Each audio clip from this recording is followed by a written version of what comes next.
The last decade, we've all heard the same advice, right? Learn to code, tech is the future, software engineers will always have jobs, six-figure salary right out of college. And it made sense. Technology is growing and every company needs engineers. The Bureau of Labor Statistics even says we'll have 356,000 new tech jobs created every year through 2034.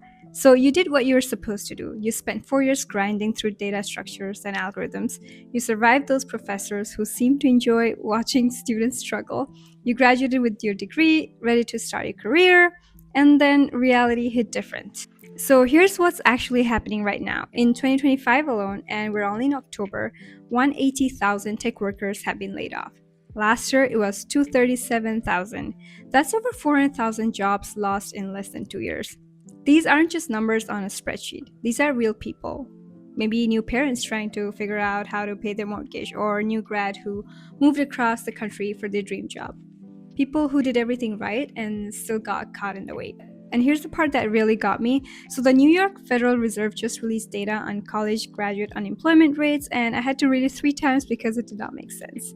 So, art history majors are at 3% unemployment, whereas computer engineering grads, they're at 7.5% unemployment.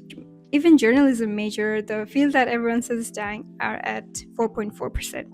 So, the entire learn to code narrative, it just collapsed. Now, I want to be really clear about something. This is not your fault. You're told to learn to code. You did, you worked hard, you followed the advice, and the advice was solid at the time. But three things happened that kind of nobody predicted would all hit at the same time. So, the first thing that happened was the COVID hiring bubble popped. Remember 2020 to 2024, companies were hiring engineers like there was no tomorrow. Remote work kind of exploded, and every business needed to go digital immediately.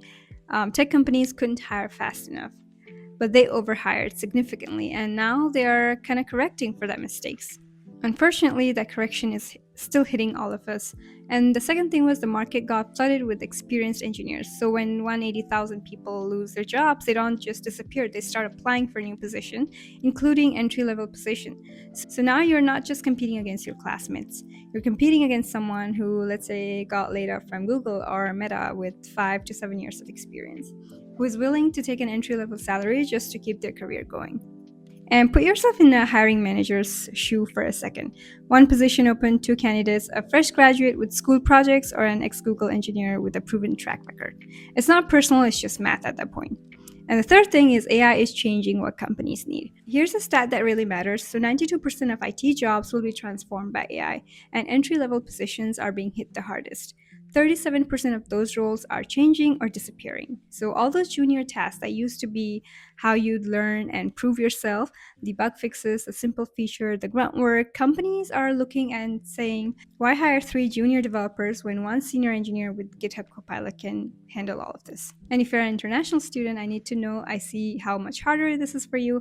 You've invested maybe $200,000 or more in your education. Your family made incredible sacrifices to send you here.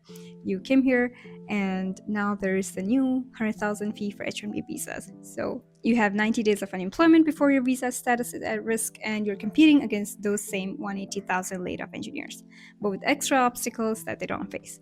And it is sad, but it is what it is. So the American dream for tech workers look kind of different in 2025 than what it did in 2020. The path used to be straightforward and now it's very complicated. But here's what I want you to remember. You're smart and you're capable. You've worked hard for that degree. Those things still matter. The bar is just very, very high now. And you need to be more than just qualified. You need to really stand out.